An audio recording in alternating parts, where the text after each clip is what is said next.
A very good afternoon and welcome to UBC Lunchtime News on this 16th day of November 2023. I'm Lorraine Masika Kazimoto to bring you this lunchtime bulletin. Now we'll start off with our first headlining story this afternoon. Justice and Constitutional Affairs Minister Norbert Mao has urged the opposition and human rights activists to refrain from using political sentiments while advocating for human rights.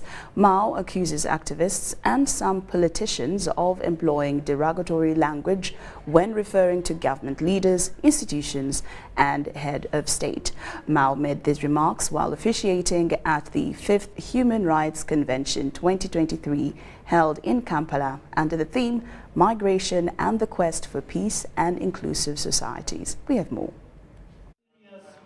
Civil society organizations known for advocating for human rights have convened their 5th Human Rights Convention discussing the role of national human rights institutions as key drivers of migration and strategies of advancing sustainable peace, fairness, inclusivity, and developed societies. While officiating at the event, Justice and Constitutional Affairs Minister Norbert Mao decried the deteriorating relationship between civil society organizations and the government, accusing both actors of using derogatory language in the name of advocating for human rights. I see in the newspapers and on some Twitter posts civil society leaders saying, Mao has now joined the junta. You know, junta. Obviously, if you are an NGO and you use the word junta, then you have joined the dance of monkeys. So I want to ask civil society organizations that if you join the dance of monkeys, the monkey's tail will touch your face. So please avoid it. It is not healthy because the lions have long tails. So leave us to do our dance with the parties with whom we compete for power. That one is a fair game. It is extremely unfair for you to join our dance. Speaking on the issue of abductions and kidnaps, Mao challenged civil society organizations to walk the talk of advocacy through actions instead of paying lip service to human rights violations. This was in response to the German ambassador's earlier request for a report on the alleged human rights violations before, during and after the 2021 general elections, as he spoke at the same event. We are still waiting for a report on the killings of November 18th and 19th, 3 years ago, and for the perpetrators to be held accountable. I have not given up hope that this will happen. And you, our glorious gladiators, advancing the cause of human rights in Uganda, I have not received any petition. I don't think the Minister of Internal Affairs has received the petition. And I don't think even the Parliament, even the biggest opposition party in Parliament, I don't think they have an idea of how to do it in an institutional manner. Also in attendance was Kenya's former Attorney General, Professor Githu Muigai, who warned that unless Africa's leaders and the youth wake up to the occasion, Africa's colonial legacy will continue to haunt her. It is a challenge for younger Africans to take their own destiny in their hands, to reimagine an Africa in which, like she says, we take charge of our own resources. By design, the Human Rights Convention is a platform for human rights defenders to speak truth to the government on matters regarding accountability, the rule of law, and governance, among others. Dorcas Kimono, UBC News. Uganda Bureau of Statistics, UBOS, has achieved 82% coverage of the expected workload in terms of counting households and demarcating boundaries across the country using the census mapping exercise facilitated by geospatial data collection technology.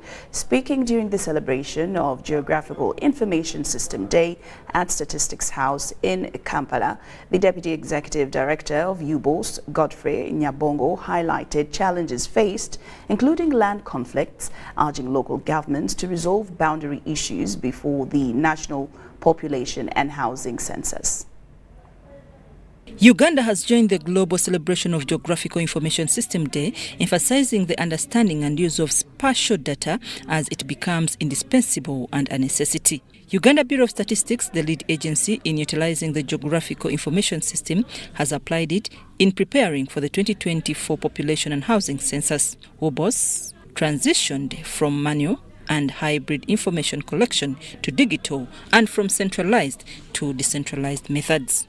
Dennis Chimera, as Senior Geoinformation Officer, explained that their supervised enumeration maps will assist WBOS in determining actual households during enumeration and monitoring progress. However, now when it comes to digital, everything that you're seeing, whether boundaries or listing households, all facilities are all embedded in this tab that you're seeing on the corner down. And of course, the other is the GPS, where things were just by hand. You had to trace down those coordinates.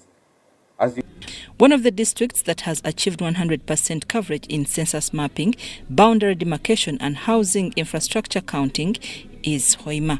With 82% of the country covered, WBOS aims to complete the mapping by January 2024. Final 40 of the districts in the country.